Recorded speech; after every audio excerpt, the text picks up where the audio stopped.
Speaking of technology history, finally today, if you know your computer history, before the graphical user interface, computers weren't used by normal people very often because they were too complicated for normal people to use. For a long time, there was this whole priesthood of computer operators. You would send them problems to feed into the computer on your behalf. They did the computing and sent you the results. The whole story of personal computing and the GUI interface and Macs and Windows all the way up to smartphones today has been the defenestration of that priesthood. Computers are for everyday people, for everyday use now. But that doesn't mean that the priesthood is gone completely, because most everyday people are computer users. They are not computer programmers. The priesthood has lived on in the caste of people who know how to code.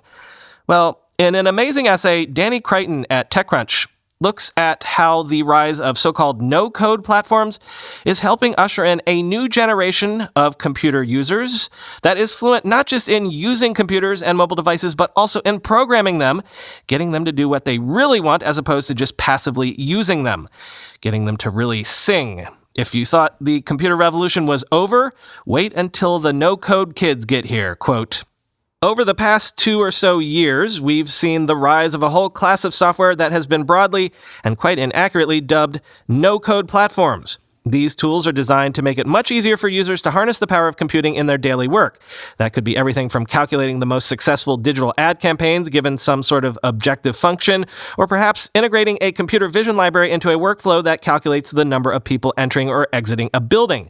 The success and notoriety of these tools comes from the feeling that they grant superpowers to their users. Projects that once took a team of engineers some hours to build can now be stitched together in a couple of clicks through a user interface.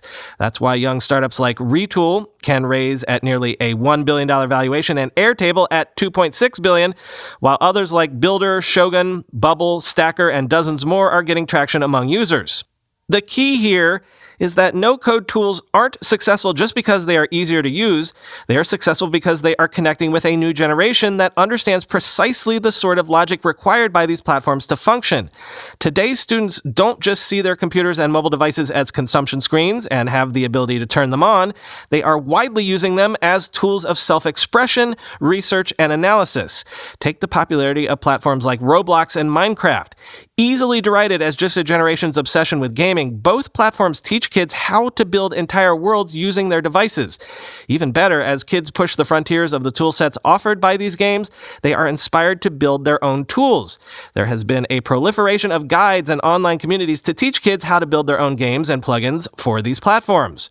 These aren't tiny changes. 150 million play Roblox games across 40 million user-created experiences, and the platform has nearly 350,000 developers. Minecraft, for its part, has more than 130 million active users.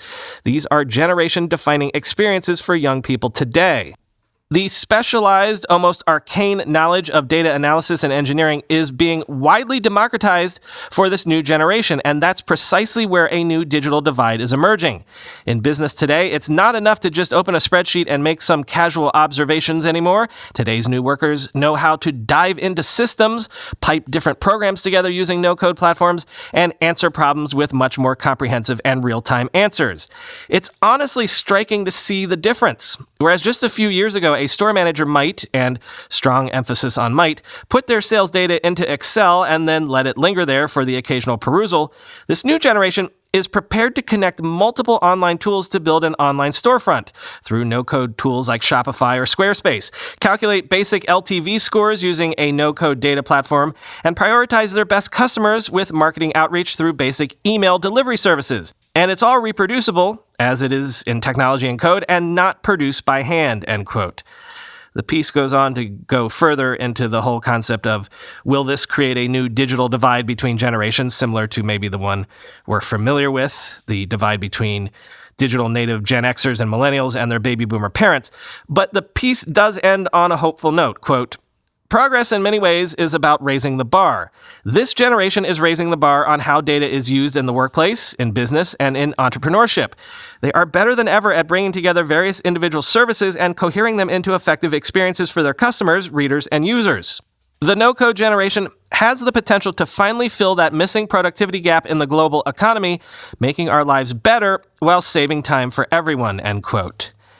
Indeed, and take this in the spirit it's intended, we'll always have need for software engineers, at least at the highest levels for some things, but the true computer revolution will come when most people won't need to know how to code to do most things they want a computer to do. The real computer revolution happens when you never need to program a computer, when you don't need to learn how to make it even work. Instead, it just does.